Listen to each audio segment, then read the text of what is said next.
Italie à l'honneur pour cette épopée fromagère du mois d'avril. Pourquoi l'Italie? Parce que l'Italie, on connaît le Parmigiano Reggiano, c'est celui-là, le fromage le plus connu au monde. Mais il y a quantité de fromages qui sont fabriqués en Italie et ça vaut vraiment la peine de découvrir. Ça, c'est la première raison.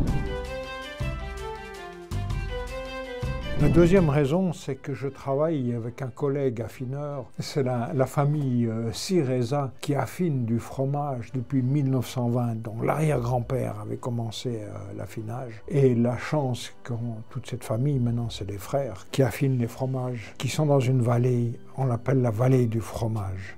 Et cette vallée qui s'appelle, Michel, redis-moi, la vallée du Valsassina. Vallée du Valsassina, on l'appelle la vallée du fromage. Pourquoi? Je te coupe. Si les gens ont acheté notre calendrier l'année dernière, quand on a goûté le taleggio et le gorgonzola, on était dans ces vieilles caves, assez incroyable d'ailleurs parce qu'il y a des caves, c'est des vieilles grottes, et ils cultivent d'ailleurs les cirons, comme il y a sur de la mimolette. En fait, on avait rarement vu une cave pareille, hein. C'est vraiment assez extraordinaire. Alors pourquoi cette vallée est célèbre pour les fromages? C'est que les fromages étaient souvent fabriqués dans la vallée d'à côté. Là, on est près du lac de Caume. Donc les fromages étaient fabriqués dans la vallée d'à côté, mais ils étaient affinés dans cette vallée. Pourquoi? Parce qu'il y avait des grottes. Et dans ces grottes, il y avait de l'air qui pouvait s'introduire. Et c'était idéal pour l'affinage du fromage. Et depuis de nombreuses années, bien, les fromages étaient affinés dans ces grottes. Et eux ont gardé la même tradition d'affinage dans ces grottes. Et quand on a visité ces caves, tu te rappelles, il y avait cet appel d'air qui venait de... C'était d'ailleurs des caves très froides, hein, même trop froides presque. Hein. Depuis la montagne, c'est quelque chose d'exceptionnel. Donc on s'est dit là, il faut qu'on aille plus loin. On peut rebondir sur le premier fromage, le taleggio. C'est exactement ça. Historiquement, il le fabriquait dans la vallée du Taleggio, mais l'endroit où il était affiné, c'était... Il transportait dans l'autre vallée. Qui avait ses caves, etc. Il avait une tradition, ce fromage. Il était souvent fabriqué au moment de la désalpe. Et il avait un nom, il s'appelait Stracchino, qui veut dire fatigué. Pourquoi ce nom-là? Parce qu'il était fabriqué au moment de la désalpe, quand les vaches arrivaient de la montagne, étaient fatiguées. Et le lait, ils avaient beaucoup moins de lait, c'était la fin de la lactation, mais un lait peut-être plus riche, raison pour laquelle ils fabriquaient ça. Et aujourd'hui, le taleggio est toujours fabriqué selon la même méthode. Ce qu'on peut remarquer dès qu'on voit un fromage comme ça, on a l'impression, quand je l'ai ouvert, que c'est un fromage à pâte mi-dure. Non, on a un fromage à pâte molle, avec cette croûte bien brune, qu'on peut manger la croûte ou alors simplement la gratter. Mais c'est un fromage qui a du caractère parce qu'il s'affine quand même quelques semaines. Et plus il va s'affiner, étant donné que c'est un pâte molle, plus il aura de la force. Et là, il est magnifique parce que vous voyez, il y a ce côté crémeux sur le côté. On va le déguster, Michel. Autre particularité de ce fromage, c'est les marques qu'ils mettent sur la croûte du fromage. C'est un peu comme le parmesan, c'est un sceau qu'ils mettent. Et ça, on le retrouve beaucoup en Italie. C'est qu'en Italie, ils ont toujours la crainte d'être copiés. Ouais, on l'a vu pendant notre périple du calendrier, on a l'impression qu'on était... Je pense qu'il y a moins de sécurité au Pentagone que dans les fromageries d'Italie. On ne pouvait pas rentrer dans ces fromageries. Parce que vraiment, ils font une fixation. Je pense qu'ils ont beaucoup été imités.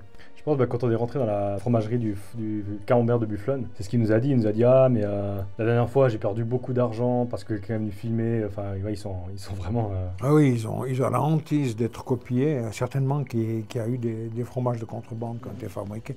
Ça me plaît beaucoup, ça. Ouais, c'est exceptionnel. C'est à la fois doux, c'est le côté crémeux du fromage à pâte molle, mais avec du caractère. Deuxième fromage, c'est un fromage d'alpage, fromage confidentiel qu'on ne va pas retrouver partout en Italie. Donc il s'appelle Malga, il est fabriqué à l'alpage. Et vous savez, dès que je parle d'alpage, eh bien, c'est la nourriture du bétail qui va influencer dans la fabrication de ce fromage. Donc eux, ils sont vraiment stricts, hein. Ils ne vont pas rajouter du maïs dans la nourriture du bétail. Non, c'est vraiment, les vaches sont à l'extérieur. Et c'est l'herbe de la montagne qui va influencer. Ça, c'est la première particularité de ce fromage. Et la deuxième, c'est qu'ils ont la coutume, la traite du soir, ils vont la refroidir parce qu'elle sera fabriquée le lendemain, mais ils vont surtout l'écrémer. Et le lendemain, ils vont rajouter le lait du lendemain, mais sans l'écrémer. Donc, on peut dire que c'est un fromage qui est demi-écrémé à la dégustation. C'est amusant la texture, hein, rentre en bouche. Et après, au moment où je l'avale, il y a d'abord de la force. Je me suis dit, oh, mais il est fort ce fromage. Mais après, il y a des arômes qui viennent derrière. Ah, il faut que je regoute. Ça, c'est pour moi comme du comté, c'est addictif. Hein. Mais oui, mais ça m'étonne pas, tu vois. Le goût qui reste après, c'est vraiment... Puis un goût agréable en bouche. Hein. Ouais. Oui, il a son propre caractère. Voilà. Mais ce qui me plaît, tu as senti quand tu l'as avalé, ce côté un peu fort, puis après, l'équilibre, et puis toutes les saveurs qui restent. C'est un fromage d'alpage. Et dès qu'on a du fromage d'alpage, on a des laits qui sont exceptionnels.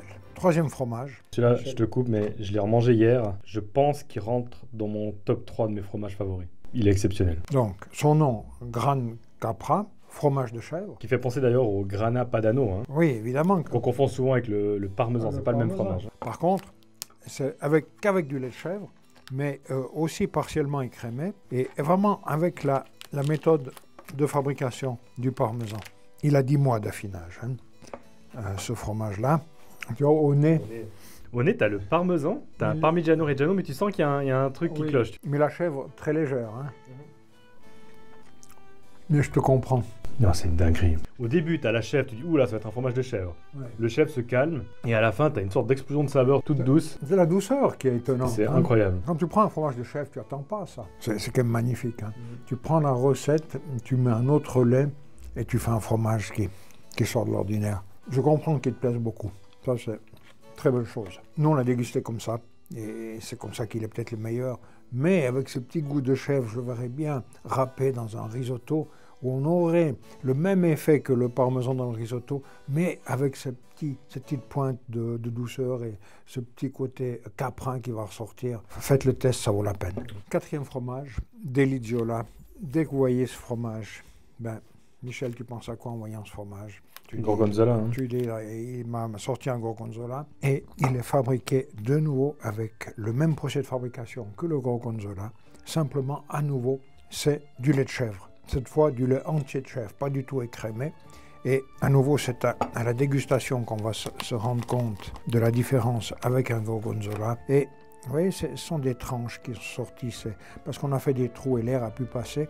Par contre, tu vois, Michel, il ne s'est pas tellement développé à part les lignes. Hein. Des fois, quand tu vois un bleu, tu vois du bleu partout. Ça veut dire qu'il a moins coiffé le grain quand il l'a fabriqué pour laisser passer de l'air. Déjà, au visuel, on peut se dire que ce ne sera pas un fromage où le pénicillum va beaucoup ressortir, qui sera très fort.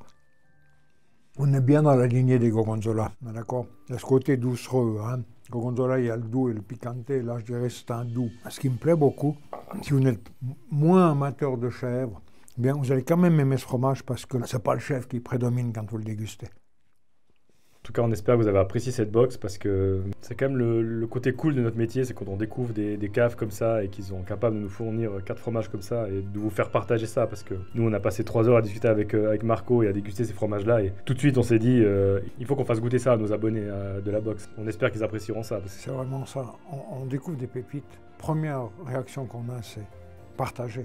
Et on est en Italie, donc pour accompagner ces 4 fromages, eh bien, je vous ai trouvé un vin 2021, un vin blanc, la colline Albel, c'est le nom de la cave. Le nom du vin, c'est In Bianco, vin blanc. Colline Albel, c'est une cave qui a été créée en fait par des passionnés qui viennent d'ailleurs des 4 coins du monde. Et ils se sont mis ensemble et la cave, elle est nichée à Riparbella. C'est un petit village perché au-dessus de Bolgheri. En Toscane. Pour ceux qui connaissent un peu la Toscane. Et quel est le cépage? C'est du 100% Vermentino. Et l'avantage de ce vin, c'est qu'il a 2 avantages. Il a pas mal d'acidité. Et c'est important parce qu'on a 2 fromages de chèvre. Si vous mettez un vin qui manque d'acidité, le fromage va prendre le dessus et le vin n'aura plus de caractéristiques. Et ce qui est aussi intéressant, c'est un vin qui est léger en alcool. Il n'y a que 10 degrés d'alcool dans ce vin. Donc aussi, ce côté agréable, ce côté fraîcheur, qui, à mon avis, va se marier idéalement avec ces 4 fromages. Donc régalez-vous avec cette épopée fromagère du mois d'avril. Et je pense, Michel, qu'à l'avenir, il faudra qu'on trouve des pépites comme ça qui viennent d'autres pays pour vraiment pouvoir les partager avec vous. Moi, je vais prendre mon petit fromage. Bonne soirée, Pape. Moi, je prends le reste.